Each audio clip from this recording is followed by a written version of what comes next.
sebagai anak pemerintahan ya Kak, diminta sudut pandangnya terkait dengan gimana dinamika pemerintahan saat ini. Saya mungkin ingin menyoroti salah satu kasus yang hangat-hangat di perbincangan baru-baru kemarin ini, yakni adanya aktivitas tambang di area Raja Ampat ya Kak.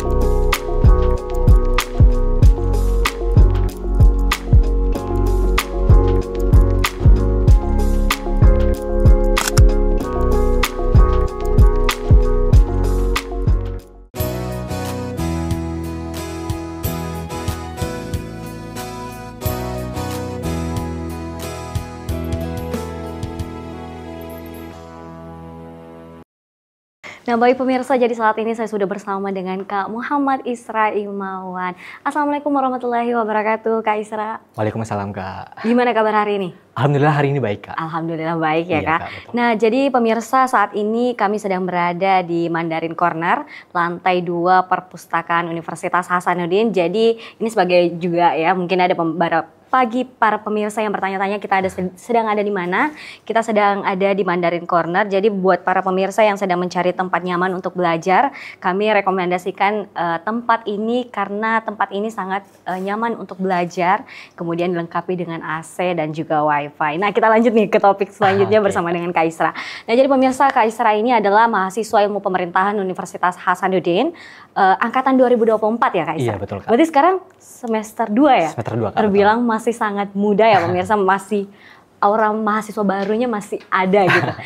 Sebelum kita membahas lebih jauh ya Kak, terkait dengan pengalaman organisasi dan juga prestasi yang telah Kak Isra raih, walaupun masih berada di semester 2 ini, kita bertanya dulu nih Kak, dari semua jurusan yang ada, kenapa sih kemudian akhirnya memilih untuk berkuliah di program studi ilmu pemerintahan dan di kampus Universitas Hasanuddin? Itu seperti apa sih Kak awalnya? Oke, Kak. Oke, Kak, sebenarnya saya masuk ke UNAS ini jalur seleksi nasional berbasis tes ya Kak, SNBT. Iya, SNBT. Yang mana pada awalnya saya sebenarnya memilih kampus UNAS juga, tapi pilihan pertama saya pada saat itu adalah ilmu komunikasi. Berarti ini pilihan kedua? Iya Kak, betul banget. Oke. Tapi karena mungkin rezekinya atau ditakdirkan ke ilmu pemerintahan ya Kak. Dan ya saya merasa bahwa mungkin saya memang cocoknya di program studi ini dan mungkin ada takdir yang lebih baik lagi di depan Kak. Sehingga mungkin Tuhan merencanakan saya atau mentakdirkan saya untuk bisa masuk ke pemerintahan karena mungkin ada hal-hal baik yang Tuhan rencanakan ke depan Kak. Dan saya rasa bahwa pun kalau misal saya lolos di pilihan kedua ini ya Kak, pemerintahan, tapi pada saat memilih program studi ini juga saya sudah pertimbangkan secara terstruktur. Misalnya saya kalau terpilihnya di pilihan kedua, saya bakal lebih fokus ke sini, ataupun pilihan pertama saya bakal fokus ke sini. Jadi ketika saya terpilih lolosnya di ilmu pemerintahan, ya enjoy aja sih Kak di selama 2 semester ini Kak. Oke. Terkait dengan tanggapan orang sekitar ya atau keluarga sekitar itu terkait dengan keterimanya di pilihan kedua tuh gimana? Sebenarnya kalau dari lingkup keluarga sendiri ya Kak, itu tidak mempermasalahkan atau mempersoalkan saya harus masuk ke jurusan apa. Jadi orang tua sebenarnya menyerahkan segala pilihan saya sendiri itu dengan diri saya sendiri Kak. Jadi apapun yang saya pilih juga orang tua selalu mendukung Kak. Jadi walaupun terpilih lolos di pilihan kedua di pemerintahan, orang tua juga tetap dukung sih Kak. Oke, tadi Kak Isra mention nih kalau lulusnya tuh jalur SNBT, kemudian pilihan pertama itu ada ilmu komunikasi, pilihan kedua itu ada ilmu pemerintahan. Dan memang sebelum Kak Isra menentukan dua pilihan ini, Kak Isra tuh sudah mengonsep ya akan belajar seperti apa dan nanti akan seperti apa apabila diterima pilihan pertama atau pilihan kedua. Nah, untuk kan keterima di ilmu pemerintahan nih Kak, apakah bagaimana nih prospek dan rencana ke depannya? Apakah nanti setelah lulus akan jadi kepala desa atau gimana? Oke Kak. Kalau dari rencana sendiri ya Kak, semoga ke depan kalau misal ditakdirkan ya Kak, saya berencana untuk bisa meneruskan ilmu yang saya dapat selama menempuh pendidikan di ilmu pemerintahan itu dengan nantinya bisa turun langsung atau berkecimpung dalam bidang dalam dunia akademisi, sehingga ya keharapannya semoga ilmu yang saya dapat juga bisa saya sebarkan lagi Kak, agar manfaatnya tidak hanya di saya saja Kak. Itu sih Kak harapannya. Jadi kurang lebih kayak tenaga pengajar gitu ya? Iya, betul banget Kak. Oke. Nah Kak, gimana sih sebenarnya ekspektasi dan realita kuliah sebagai anak ilmu pemerintahan di kampus Universitas Hasanuddin? Mungkin ada bagi para pemirsa yang masih SMA, masih SMK juga yang tertarik dengan jurusan ini. Oke Kak, sebenarnya awalnya ya Kak, saya rasa bahwa kalau di perkuliahan itu tugasnya bakal banyak banget dan bakal pusing gitu Kak. Tapi ternyata selama menjalani 2 semester ini ya Kak, kalau dari sudut pandang sebagai anak sosum ya Kak, ternyata karena kita pilih jurusan itu sesuai dengan apa yang kita minati, tidak seperti saat SMA ya Kak, yang kita walaupun kita tidak suka matematika, tapi kita tetap harus belajar matematika. Dan ternyata pada saat kuliah kita lebih enjoy belajarnya dan juga tugasnya sekali lagi dari sudut pandang sebagai anak sosum ya Kak. Kita lebih dituntut untuk bisa atau beraktivitas di luar kampus sehingga saya rasa bahwa masuk di jurusan sosum ini mungkin adalah pilihan terbaik sih bagi saya. Dan itu Kak, tadi saya ekspektasi awalnya kalau di perkuliahan itu bakal sibuk dan juga tugasnya bakal banyak banget. Ternyata di perkuliahan itu lebih enjoy aja sih Kak. Kemudian yang kedua, ini sih Kak, kalau ternyata di perkuliahan itu lingkup pertemanannya juga itu lumayan cukup suportif dan juga ternyata tidak seperti yang saya bayangkan pada saat SMA. Saya rasa kalau di perkuliahan itu temennya kadang milih-milih ya Kak. Tapi ternyata pada saat masuk ke dunia perkuliahan ternyata teman-teman atau lingkup pertemanan di kampus juga cukup suportif sih Kak. Iya, banyak anak SMA yang takut kemudian untuk mengambil langkah untuk melanjutkan pendidikan di kuliah. Karena nanti orang-orang teman-teman di saat jenjang perkuliahan itu nganggap kita musuh dan ternyata enggak ya untuk Kak Isra. Dan kemudian tadi untuk kuliah sebagai ilmu pemerintahan lebih kuat bersosialisasi, tugasnya nggak terlalu banyak dan belajar tidak hanya di dalam kelas ya. Iya Kak, betul banget. Oke. Nah, sebagai mahasiswa semester 2 sekarang ilmu pemerintahan kampus Unhas, bolehlah sedikit Kak Isra terkait dengan tanggapan dinamika pemerintahan kita saat ini. Mungkin kalau dinamika terlalu banyak ya, mungkin ada yang mau di-mention terkait dengan apa yang terjadi pemerintahan kita saat ini. Kita ingin mendengar bagaimana sih sebenarnya suara anak ilmu pemerintahan dalam menanggapi pemerintahan kita saat ini. Oke Kak, kalau bicara soal pemerintahan ya Kak, pasti tiap hari kalau kita buka handphone media sosial ya, kadang ada aja berita-berita tentang soal pemerintahan kita yang ya itulah pokoknya. Dan kalau misal sebagai anak pemerintahan ya Kak, diminta sudut pandangnya terkait dengan gimana dinamika pemerintahan saat ini, saya mungkin ingin menyoroti salah satu kasus yang hangat-hangat di perbincangan baru-baru kemarin ini, yakni adanya aktivitas tambang di area Raja Ampat ya Kak. Dan tentunya kalau bicara soal aktivitas tambang tidak hanya berfokus pada Raja Ampat, tapi di Sulsel pun banyak daerah-daerah yang aktivitas tambang ini sangat-sangat berdampak pada lingkungan dan juga sosial di masyarakat sekitar Kak. Dan saya rasa bahwa memang kita sebagai masyarakat khususnya pemuda perlu untuk mengamati atau mengawal jalannya pemerintahan kita. Jangan sampai pemerintah hanya menjalankan kebijakan-kebijakan yang diambilnya itu sesuai dengan hanya berdasarkan pada kepentingan mereka. Maka di sini sangat penting sekali peran masyarakat khususnya pemuda untuk mengawal hal tersebut Kak. Itu kalau pandangan dari saya Kak. Mengawal kebijakan yang sedang terjadi saat ini ya Kak. Oke, benar yang disampaikan bahwa Kak Isra bahwa belajar itu mahasiswa itu tidak hanya belajar. Mereka turut berkomentar dan turut bertindak dalam kebijakan yang ada dalam pemerintahan ini. Nah selanjutnya pemirsa kita akan berbicara mengenai Kak Isra dengan segala kesibukannya sebagai organisatoris juga ya Kak. Kak Isra ini aktif di LEDAK, FLP, Forum Lingkar Pena, Ranting Universitas Hasanuddin, dan Student Volunteer Visip Unhas. Apa sih Kak motivasi Kak Isra itu terjun dalam banyak organisasi? 3 ya kalau di sini? Iya Kak.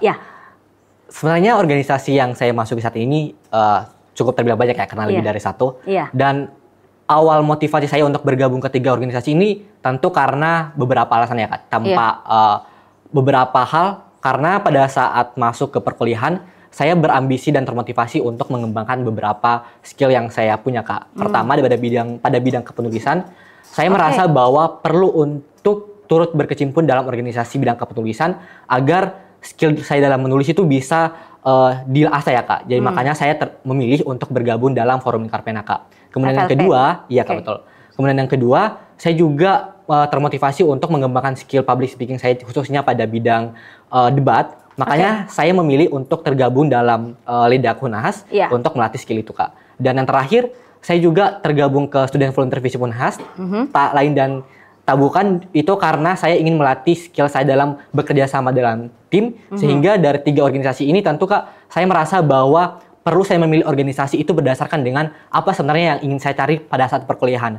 Jangan sampai saya hanya masuk ke organisasi itu karena FOMO sama teman saya. Jadi saya selalu pertimbangkan kalau ketika saya masuk ke satu organisasi, itu ada dampak, ada feedback ya Kak. Saya memberikan kontribusi ke organisasi tersebut dan organisasi tersebut atau UKM tersebut juga memberikan feedback kepada saya Kak. Itu sih Kak. Oke, jadi yang pertama adalah mengenali skill dulu ya Kak. Iya, betul banget. Kemudian bagaimana Kak Isra mengembangkan skill itu, kemudian ada feedback yang diberikan antara dua pihak ini, Kak Isra dan organisasinya. Nah, kemudian kita bicara soal ledak dulu nih ya Kak. Bagaimana sih ledak ini mempengaruhi cara berpikir kritis dan kemampuan komunikasi Kak Isra sendiri? Oke, jadi di LEDAK sebenarnya Kak, kita anggota dari LEDAK itu sendiri bakal dilatih gimana skill dalam berdebat ya Kak. Dan ternyata dalam menyampaikan argumentasi itu ada beberapa aspek yang perlu diperhatikan. Kayak misal gimana struktur yang baik dalam menyampaikan argumentasi, atau misalnya gimana sih kita dalam menyampaikan argumentasi itu juga memperhatikan aspek-aspek etika dalam berkomunikasi atau menyampaikan argumentasi Kak. Dan saat bergabung di LEDAK juga banyak sekali ilmu-ilmu yang saya dapat bahwa tidak hanya berfokus pada penyampaian argumentasi juga, bahkan juga saat berkomunikasi itu juga selalu saya terapkan kayak gimana ketika saya ngobrol ke seseorang itu saya usahakan untuk terstruktur ataupun juga memperhatikan aspek-aspek etika itu sih Kak. Itu Kak yang apa yang LEDAK ini mempengaruhi cara berpikir saya Kak. Itu. Komunikasi jadi lebih terstruktur dan betul, ada etika di dalamnya ya Kak. Iya betul Kak. Oke, nah selanjutnya kita akan bahas mengenai student volunteer ya Kak. Student volunteer FISIP Unhas. Kegiatan seperti apa sih yang dihandle oleh Stufa Unhas ini dan bagaimana skill untuk bekerja sama dilatih dalam hal tersebut? Jadi di Stufa FISIP Unhas ya Kak, itu tentu membantu aktivitas atau kegiatan-kegiatan yang diadakan oleh fakultas. Jadi di student volunteer saat ini tuh Kak dibagi beberapa divisi ya Kak. Seperti misalnya divisi project management, copywriting dan lain-lainnya Kak. Dan saya tergabung pada divisi copywriting Kak. Dan di sini saya terlatih di student volunteer ini ketika misalnya kita dipercayakan untuk menjalankan kegiatan dari fakultas, itu kita diserahkan kepada Stufa FISIP Unhas untuk menyukseskan acara itu Kak. Jadi di sini juga kita dilatih gimana menyukseskan atau menyelenggarakan kegiatan sehingga skill kita para anggota di student volunteer FISIP Unhas ini itu bisa terlatih dengan penyelenggaraan kegiatan itu Kak. Jadi misal kemarin baru-baru dilaksanakan Dies Natalis FISIP Unhas ya Kak. Nah di situ juga student volunteer FISIP Unhas turut melaksanakan kegiatan ini dan juga kami terus berpartisipasi dalam penyelenggaraan kegiatannya Kak. Jadi itu sih Kak terlatih dalam skill bekerja dalam sama timnya juga dan juga dalam memanage suatu kegiatan Kak. Oke, nah masih tentang student volunteer ya Kak. Bagaimana sih Kak Isra melihat nilai penting dari menjadi seorang student volunteer dan bagaimana kemudian itu membentuk kepemimpinan Kak Isra? Mengingat kalau masih banyak ya mahasiswa yang menganggap sebelah mata kalau hanya sekedar jadi volunteer gitu. Iya sih Kak, betul banget sih Kak. Kalau kadang saya dapati beberapa teman saya ya Kak, yang anggap kalau kita gabung di volunteer itu kadang kayak buang-buang tenaga aja gitu Kak. Tapi sebenarnya banyak nilai-nilai yang perlu kita perhatikan juga ya Kak. Misal di student ketika kita bergabung dalam volunteer kegiatan atau misal pun volunteer pengabdian masyarakat ya Kak, misalnya itu perlu juga kita perhatikan bahwa tenaga yang kita rasa kadang kita buang-buang, tapi sebenarnya ada dampak atau ada makna yang lebih besar dari itu Kak. Misalnya kita lebih dilatih dalam bersosialisasi dengan orang sekitar, atau misalnya kita lebih dilatih kayak tadi ya Kak, kita lebih dilatih untuk gimana sih berkomunikasi dalam tim gitu Kak. Jadi tidak hanya ada feedback ya Kak, tidak hanya kita kasih tenaga mengadakan atau berpartisipasi dalam kegiatannya, tapi juga dari proses melaksanakan kegiatan tersebut juga banyak dampak-dampak yang kami rasakan sebagai anggota volunteer yang tidak hanya berfokus pada volunteer di lingkup fakultas, tapi juga volunteer pengabdian masyarakat ataupun kegiatan luar kampus itu juga bisa dirasakan ketika kita berkecimpung dalam dunia volunteer Kak. Oke, jadi student volunteer jangan dianggap sebelah mata ya pemirsa, mengingat ini adalah suatu kesempatan untuk bersosialisasi dan memperluas relasi dengan orang banyak. Apalagi kalau misalnya di Stufo itu, apalagi Stufo Visip Unhas, kita akan mengenal lebih banyak orang besar yang kemudian akan membantu memperkuat dan memperluas relasinya kita. Ya, nah, jadi pemirsa, Kak Isra ini juga sebagai ketua dari Forum Lingkar Pena Ranting Unhas. Nah Kak, apa sih Kak yang pertama kali menarik Kak Isra untuk bergabung dengan forum ini? Oke. Karena tadi saya bilang ya Kak di awal kalau saya sangat tertarik pada bidang kepenulisan dan saya sangat mencari organisasi atau komunitas yang berfokus pada pengembangan tersebut. Saya pertama kali lihat informasi terkait dengan Forum Lingkar Pena itu pada saat kekudapan sama teman saya Kak. Dan ternyata ada brosur pendaftaran FLP ini Kak. Dan salah satu benefit yang saya lihat adalah ternyata ketika kita tergabung dalam Forum Lingkar Pena, itu kita bisa bebas untuk konsultasi karya kita ke senior-senior di Forum Lingkar Pena Kak. Bebas konsultasi? Iya Kak, seumur hidup. Nah makanya saya rasa bahwa makanya saya rasa bahwa ketika tergabung dalam Forum Lingkar Pena ini Kak, tuh bisa memperkuat jejaring saya dalam dunia literasi, jadi punya banyak kenalan yang bisa saya tempati untuk konsultasi karya-karya baik itu dalam bidang kepenulisan ataupun lainnya Kak. Jadi saya rasa bahwa FLP ini ternyata adalah wadah bidang kepenulisan yang tentunya sangat sangat menarik kalau misal kita sebagai mahasiswa tertarik pada bidang kepenulisan, dan saya rasa bahwa FLP ini salah satu organisasi yang bisa memenuhi pengembangan diri dalam bidang kepenulisan itu sendiri Kak. Gabung FLP-nya tuh semester 1 ya Kak? Iya betul banget, semester 1. Dan sekarang semester 2 menjabat sebagai ketua. Iya Kak. Oke, apa sih motivasi terbesarnya Kak Isra untuk maju memimpin forum ini? Oke Kak, sebenarnya saya menjabat sebagai ketua yang masih baru-baru ya Kak, masih terbilang kurang lebih 2 bulan. Karena baru dilantik pada saat bulan April kemarin. Saya memilih untuk menerima estafet kepemimpinan menjadi ketua FLP Ranting Unhas di periode 2025-2026. Awalnya saya ragu ya Kak, karena saya baru mengenal sedikit FLP baru beberapa bulan. Belum ada 1 tahun. Iya betul Kak. Tapi karena saya pada saat itu dipercayakan oleh demisioner saat itu untuk menjadi ketua, karena mungkin mereka lihat potensi dalam diri saya Kak. Dan saya rasa bahwa ketika orang mempercayakan kepada kita satu kepercayaan, berarti mereka lihat potensi dalam diri kita yang kuat gitu Kak. Dan saya rasa juga bahwa kesempatan tidak datang 2 kali ya Kak. Iya betul. Makanya saya pada saat itu cukup berpikir cukup lama ya Kak. Saya memikirkan apakah ketika saya mengambil kesempatan ini betul-betul bisa saya ambil tanggung jawab tersebut, apakah tidak. Tapi setelah berdiskusi dan juga ngobrol dengan demisioner saya pada saat itu, ternyata ketika menjadi ketua bakal banyak kesempatan-kesempatan yang datang, dan saya rasa dengan menjadi ketua bisa menjadi batu loncatan ya Kak sebagai mahasiswa baru, dan membuktikan kalau sebenarnya pun kalau kita sebagai mahasiswa baru juga selama kita punya potensi akan hal itu, kita juga bisa jadi ketua dalam organisasi Kak. Itu kalau dari saya Kak. Dan yang saya tangkap adalah kesempatan tidak datang 2 kali ya Kak. Betul. Ini adalah kesempatan dan batu lonjakan untuk belajar mengenai kepenulisan ya Kak. Oke, selanjutnya nih Kak, kedepannya selama menjabat sebagai ketua FLP Ranting Unhas, program atau kegiatan apa nih yang bakal Kak Isra dorong untuk forum ini? Oke, seperti visi daripada Forum Lingkar Pena ya Kak, fokusnya pada kepenulisan. Jadi salah satu program yang kami canangkan adalah sharing literasi dan juga pelatihan literasi Kak. Jadi kami berfokus pada gimana pengembangan skill anggota atau pengurus di Forum Lingkar Pena ini terhadap bidang kepenulisan Kak. Dan salah satu program yang kami canangkan juga ini adalah salah satu program unggulan ya Kak. Gimana Pinisi dan juga Serasi ini itu bisa mengembangkan skill kader-kader dalam bidang kepenulisan, dan juga di mana kader-kader FLP Unhas ini bisa menghasilkan karya Kak. Itu salah satu program unggulan kami. Terkait tentang program, kami tidak hanya berfokus pada bidang kepenulisan, tapi juga kami berfokus pada bidang literasi secara umum Kak.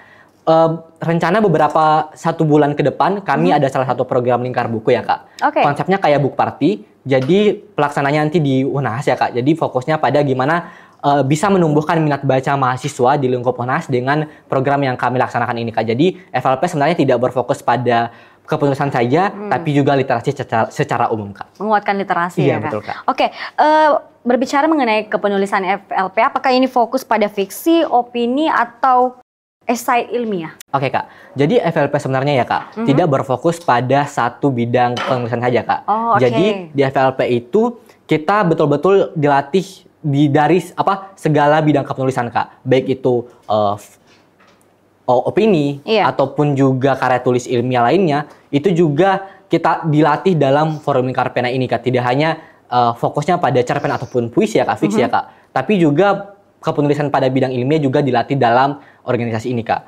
Tidak seperti misalnya kan kalau di UKM di FLP UNAS ya Kak, kayak misal di UKM KPI atau UKM Prisma yang ada di lingkup universitas, itu kan fokusnya kadang lebih ke satu yang bersifat Kak, ilmiah, kayak fokusnya ke kepenulisan bidang ilmiah. Tapi di FLP tidak Kak.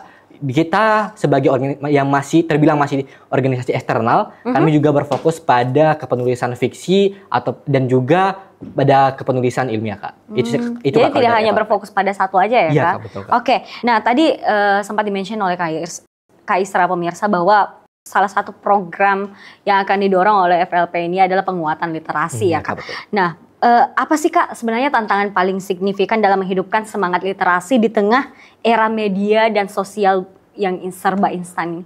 Oke Kak, kalau tantangan sebenarnya banyak ya Kak. Apalagi kalau kita lihat data dari UNESCO, sebenarnya minat baca di Indonesia itu cuma 0,001%. Bahkan tidak sampai 1%. Iya Kak.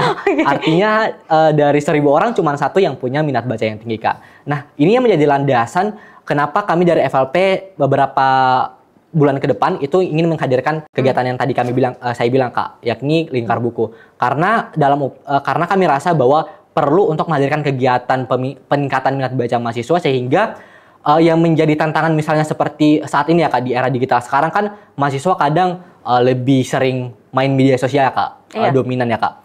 Nah makanya di sini yang menjadi tantangan itu Kak, kadang minat baca mahasiswa masih kurang dan juga lebih terdistract dengan media sosial Kak, sehingga harapannya ketika misalnya hadirnya program-program penguatan literasi ini itu bisa mengurangi atau meningkatkan skor literasi di Indonesia khususnya di mahasiswa di UNAS Kak. Oke, jadi memang perkembangan teknologi khususnya dalam sosial media menjadi salah satu tantangan ya dalam penguatan literasi saat ini. Kak, betul. Oke, Kak Isra, begini nih. Banyak mahasiswa yang sebenarnya ingin mulai menulis, banyak ide ya di kepalanya, tapi nggak tahu harus mulai dari mana. Kalau ada saran nggak dari Kak Isra? Ya, betul banget sih Kak. Pertama, tentu tidak ada tulisan ataupun karya yang sempurna di awal ya Kak. Betul. Jadi, coba teman-teman untuk mulai menulis, karena kalau teman-teman udah mulai menulis, lama-lama bakal kecanduan ya Kak. Nah, itu yang pertama ya Kak. Coba untuk mulai menulis dan temukan passion kamu itu di kepenulisan apa sih Kak? Apa kamu sukanya di kepenulisan ilmiah ataupun kamu sukanya di penulisan yang bersifat fiksi ya Kak? Itu yang pertama untuk memulai menulis dan temukan passion kepenulisan kita di mana. Kemudian yang kedua, tentu kita tidak bisa, sebenarnya bisa sih Kak untuk belajar secara mandiri ya Kak. Tapi saya rasa perlu kita juga untuk berkecimpung dalam organisasi atau mencari organisasi ataupun komunitas yang bisa membantu kita mengembangkan skill kepenulisan kita Kak. Itu kalau saya sarankan untuk teman-teman yang mungkin sekarang masih bingung gimana sih mau mulai nulis atau gimana sih untuk temukan skill kita dalam kepenulisan. Itu yang pertama, kamu harus tahu passion kamu di bidang kepenulisan di bidang apa dan juga mulai untuk menulis. Itu sih Kak. Kalau mulai nulis dari buku diari bisa terhitung sebagai suatu langkah nggak? Betul banget Kak, karena sebenarnya saya tertarik pada bidang kepenulisan itu karena saya juga sebenarnya sering ini sih Kak, tulis diari gitu ya Kak di buku. Dan itu yang akhirnya buat saya untuk mungkin ada sih bidang kepenulisan lain yang bisa saya coba nih. Ternyata pada bidang kepenulisan ilmiah saya pada saat SMA pada saat itu coba-coba, ternyata keterusan Kak sampai kuliah sekarang. Oke, jadi jangan ragu hanya untuk memulai dari buku diari ya Kak? Iya, betul banget. Oke, nah jadi pemirsa, Kak Isra ini selain dikenal aktif juga dalam berorganisasi, kita juga mengenal beliau sebagai seorang mahasiswa yang aktif mengikuti berbagai ajang kompetisi ya. Tapi sebelum bahas mengenai berbagai ajang kompetisi tersebut, kita bertanya dulu nih Kak, apakah memang semangat untuk mengikuti ajang kompetisi ini sudah ada dari SMA atau mulai ada sejak jadi mahasiswa atau gimana? Sebenarnya semangat saya untuk ikut kompetisi ya Kak, khususnya ya kompetisi itu dimulai dari SMA kelas 11 Kak. Kelas 2 SMA ya, kelas 2 SMA Kak. Dan semangat itu dari SMA juga saya terus bawa dan terus saya asah hingga pada perkuliahan ini Kak. Dan dulu sebenarnya saya ikut kompetisi itu sering kali ya Kak. Karena seperti tadi saya bilang tidak ada yang sempurna di awal. Betul. Jadi iya Kak, beberapa kali kompetisi yang saya ikuti itu dapat cuman sampai sebagai peserta dan juga sampai finalis. Namun pada saat kelas 12 SMA ya Kak, alhamdulillah pada saat itu juga bisa menjadi salah satu pemenang dalam lomba esai yang diadakan oleh konselor Jepang, lomba persahabatan esai Jepang Indonesia yang diadakan oleh konselor Jepang di Makassar Kak. Dan akhirnya saya punya ternyata saat itu saya sadar Kak, ternyata saya punya skill dalam kepenulisan ilmiah Kak, dan itu yang saya teruskan hingga pada akhirnya pada saat kuliah saya selalu mengikuti kompetisi yang bersifat penulisan Kak. Pada saat SMA beberapa pekan setelah PKKMB saya mengikuti salah satu lomba esai yang diadakan oleh KCVOSEI FEB Unhas.